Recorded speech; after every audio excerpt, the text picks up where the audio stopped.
আসসালামু আলাইকুম ভিউয়ার্স, আজকে দেখাবো আপনাদেরকে একটি এসির ইনডোর আউটডোর মাস্টার ক্লিন সার্ভিসিংয়ের পুরো প্রসেসটা দেখাবো আপনাদেরকে ভিডিওর মাধ্যমে। সো ভিডিওটা আপনারা কন্টিনিউ দেখতে থাকুন। আর আমি এটা কীভাবে ক্লিন করি বা সার্ভিস করি পুরো প্রসেসটা আপনারা দেখুন। ভালো লাগলে ভিডিওটাকে লাইক দিয়ে কমেন্ট করে চ্যানেলটা সাবস্ক্রাইব করে আমাদের সাথে থাকুন। তো দেরি না করে ভিডিওটা কন্টিনিউ করতে থাকি আর পুরো প্রসেসটা দেখি কীভাবে এটা সার্ভিস করা হয়। তো এটা সার্ভিস করব আমরা হাইড্রোলিক পাম্প দিয়ে, পানির মাধ্যমে হাই প্রেশার স্পিডে পানি আসবে আর এটার ভিতরে যত ময়লা আছে ময়লাগুলো পানির প্রেশারের মাধ্যমে বাইরে চলে যাবে। আর এটাকে আমি ইনডোরের ইউনিটটাকে আপনি রেইনকোট পরাবো। রেইনকোট পরিয়ে পানিটা যেন ঘরের ভিতরে পড়ে ছড়ে না যায়, রেইনকোটের ভিতর দিয়ে পানিটা অটোমেটিক বাইরে চলে যাবে। তো এটা কীভাবে সার্ভিস করব রেইনকোট পরিয়ে, তো আপনারা সাথে থাকুন আর দেখুন কীভাবে কাজটা করা হয়েছে।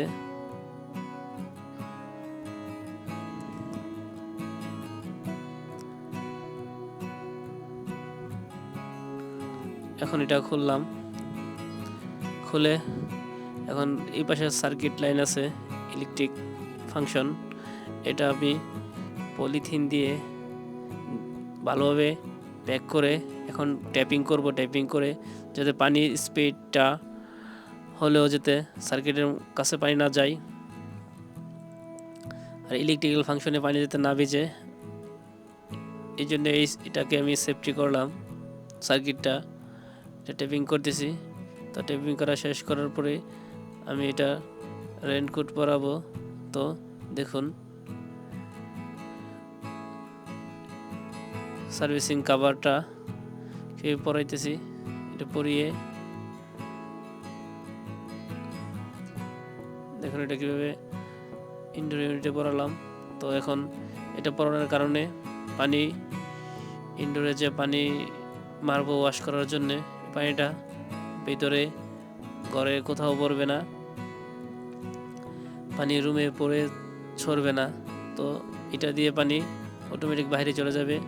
এটার যেই ড্রেন লাইন আছে কাভারের ড্রেন লাইনটা আমি জানালা দিয়ে বাইরে দিয়ে দিব। দেখবেন যখন আমি ইনডোরটা ক্লিন করব তখন রেইনকোটের ভিতর দিয়ে পানিটা অটোমেটিক বাইরে চলে যাবে। তো দেখতে থাকুন এটা সার্ভিসিংয়ের কাজটা আমি করতেছি। ক্লিন শুরু করে দিলাম পানি স্পিডের প্রেশারের মাধ্যমে। দেখুন পানির যে স্পিড, কাভার না থাকলে তো পানি পুরো রুম ছিটকে ফিটকে যেত পানি। এখন তো এই কাভারটার কারণে পানিটা অটোমেটিক কাভারের ভিতরে জমে বাইরে চলে যাচ্ছে। দেখুন পানি প্রেশারের মাধ্যমে ক্লিন করলাম একেবারে। তো এটা দিয়ে ভিতরে যে ব্লোয়ার ফ্যানটা আছে এটা ক্লিন করবো। দেখুন ফ্যানটা আমি উল্টে দিলাম, ভিতরে পানি বেরোতেছি, এতে ব্লোয়ার ফ্যানটা একেবারে ক্লিন হয়ে যায়। তো পিন্সের ভিতরে তো ময়লা আটকায়, এই ময়লাটা তো ক্লিন হয়ে গেল। তো ভিতরে যে ব্লোয়ার ফ্যান বা রোলার ফ্যান, এটা তো অনেকটা ময়লা আটকে থাকে, ফ্যানটা স্পিড হয় না, এটাও ক্লিন।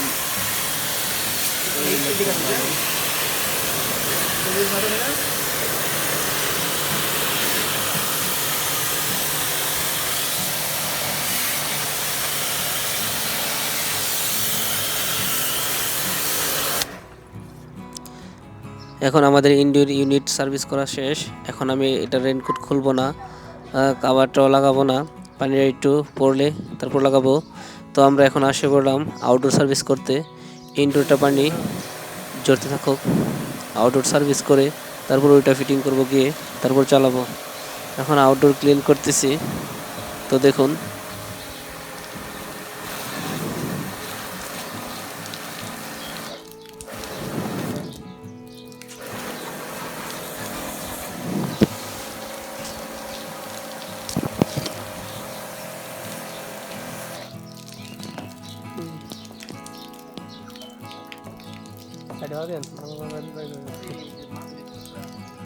না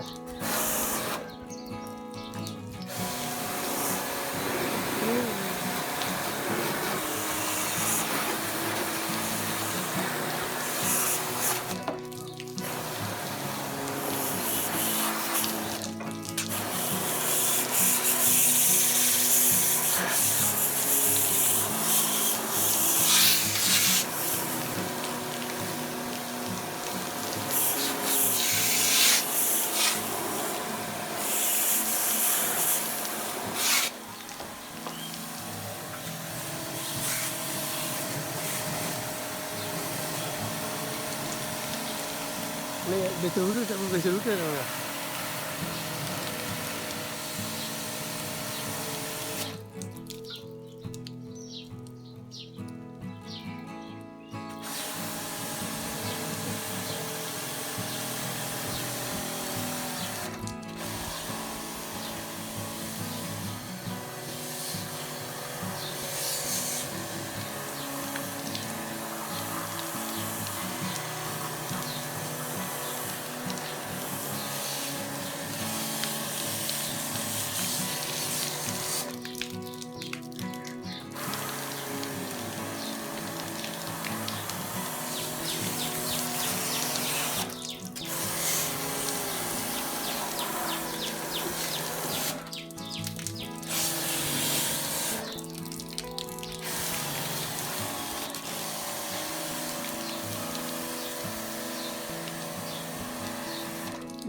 হুম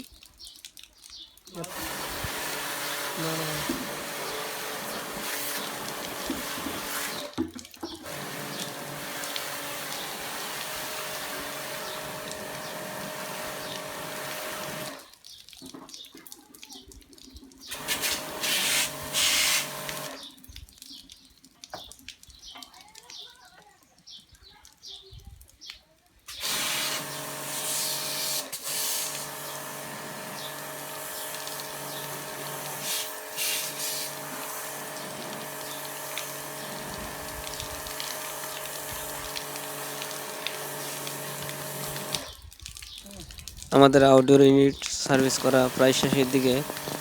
এটা সার্ভিস শেষ করে আমরা আবার চলে যাব ইনডোরে। ইনডোরটা আপনার রেনকোট খুলে ভালো করে পরিষ্কার করে এখন আমরা এসে পড়লাম আবার ইনডোরে। এখন এটার সাইডে যে পানিগুলো আছে এগুলা ভালোভাবে কাপড় দিয়ে মুছে তো রেনকোটটা খুলবো।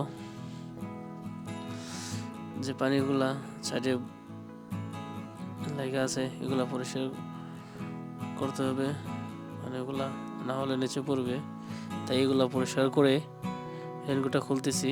এখন রেনকোটটা খুলে তারপর এটা রেখে কাভারটা আবার আস্তে আস্তে আমরা লাগাতে শুরু করব। তো এটা কাভার লাগানোর আগে সাইড দিয়ে পানিগুলা ভালোভাবে মুছে নিতে হবে। আমরা এখন সার্কিটটা যে প্যাক করলাম এই প্যাকেটটা খুলতেছি। ভালোভাবে সার্কিটটা আবার ঢেকে নিয়েছি যাতে পানি না পড়ে। তো কভার খুললাম, দেখা যায় পানি পড়লো না। এখন ক্লিন ওকে আছে, সার্কিটে পানি যায় নাই, তাই কভারটা লাগিয়ে ফেলতেছি। কাভারটা লাগিয়ে এখন আমরা ফিটিং করব, আস্তে আস্তে শেষ করব। ফিটিং শেষ করে এসিটা ওপেন করব। তো ওনাকে দিলাম নাটগুলো লাগাতে। আরেকটা বিষয় না বললেই নয়, যাদের বাসায় এসি আছে আপনারা অন্তত প্রতি বছরে একবার হলেও সার্ভিস করাবেন, আর ভালোভাবে সার্ভিস করাবেন। ইনডোর আউটডোর দুটোটা মেশিন দিয়ে সার্ভিস করাবেন, তাহলে আপনাদের এসিটা কোনো ধরনের ক্ষয়ক্ষতি হবে না, ক্লিন ভালো হবে। আর এসির উপরও লোড কম পড়বে, আর এসিতে লোড কম পড়লে আপনার বিদ্যুৎ বিলও কম আসবে, আর এসিটাও ভালো থাকবে, ঠান্ডাও আসবে বেশি, ফাস্ট কুলিং আসবে। আর ফাস্ট কুলিং আসলে আপনারা রুমটা তাড়াতাড়ি ঠান্ডা হয়ে যাবে, তাড়াতাড়ি অটো বন্ধ হবে। তো যাদের বাসায় এসি আছে প্রত্যেককে আমি রিকোয়েস্ট করব অন্তত বছরে একবার হলেও আপনারা এসিটা সার্ভিস করবেন। যদি গরমের দিন হয় আপনারা এসিটার ফুল ফিটিং ওকে। এখন আমরা এসিটা লাইন ওপেন করে চালিয়ে দেখব ঠান্ডা ওকে আছে কিনা। তো এখন এসিটা রিমোট দিয়ে ওপেন করব, আর এসিটা ওপেন করে আমরাও ঠান্ডা হব। এসিটাও চেক দেওয়া হবে সব ঠিক আছে কিনা। তো এসি কাভার টাভার সম্পূর্ণ ফিটিং করার পরে আপনারা টিস্যু বা ভালো পরিষ্কার কাপড় দিয়ে উপর দিয়ে ভালোভাবে মুছে দিবেন, কোনো ধরনের পানির দাগ মাগ যাতে ময়লা না থাকে। এখন আমরা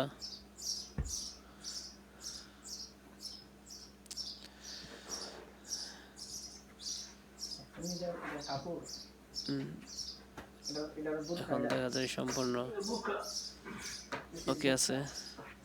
তো এটা এখন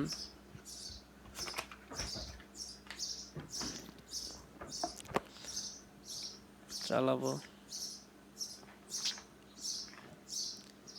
এখন এসিটা অন করব।